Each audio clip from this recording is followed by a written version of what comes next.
It's a custom in the National Speakers Association, which once you're through with the book, you send it out to some of your fellow members just for some feedback, as I did with this book.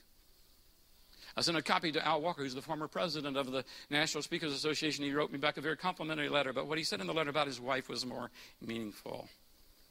He said, my wife is with the Department of Corrections here in South Carolina. Do we need a translation prisons?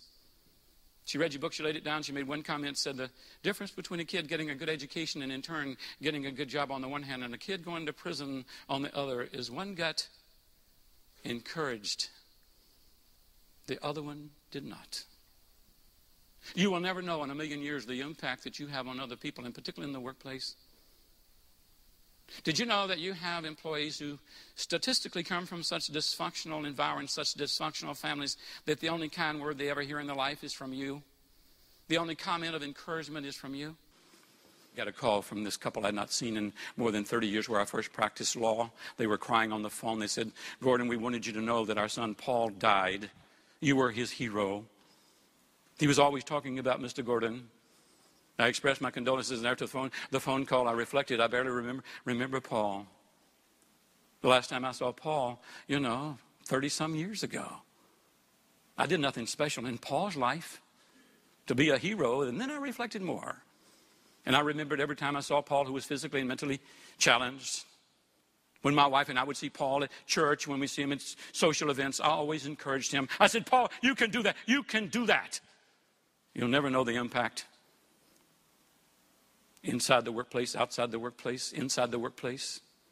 We have a new speaker at the National Speakers Association who's the retiring president of Hearst Publication, one of the largest newspaper chains in the world. Everybody remembers Patty Hearst.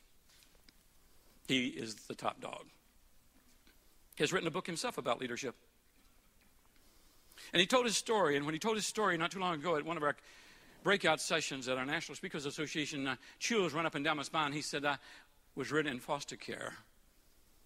I was a foster child, and I don't know about the experiences of others, but I can tell you it's not surviving another day, it's surviving another minute. I was in 10 different homes the first 9 years of my life.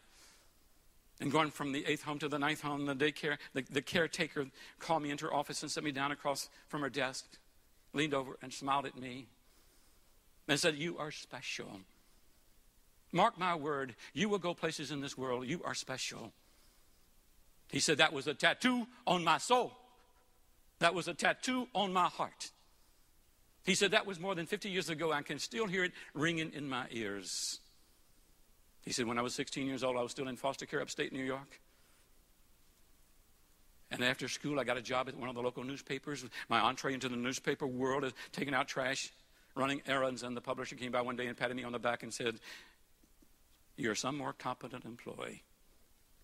I'm going to be watching you because you'll be going places in this world. He said, that was the second tattoo on my soul. You'll never know the impact that you have on other people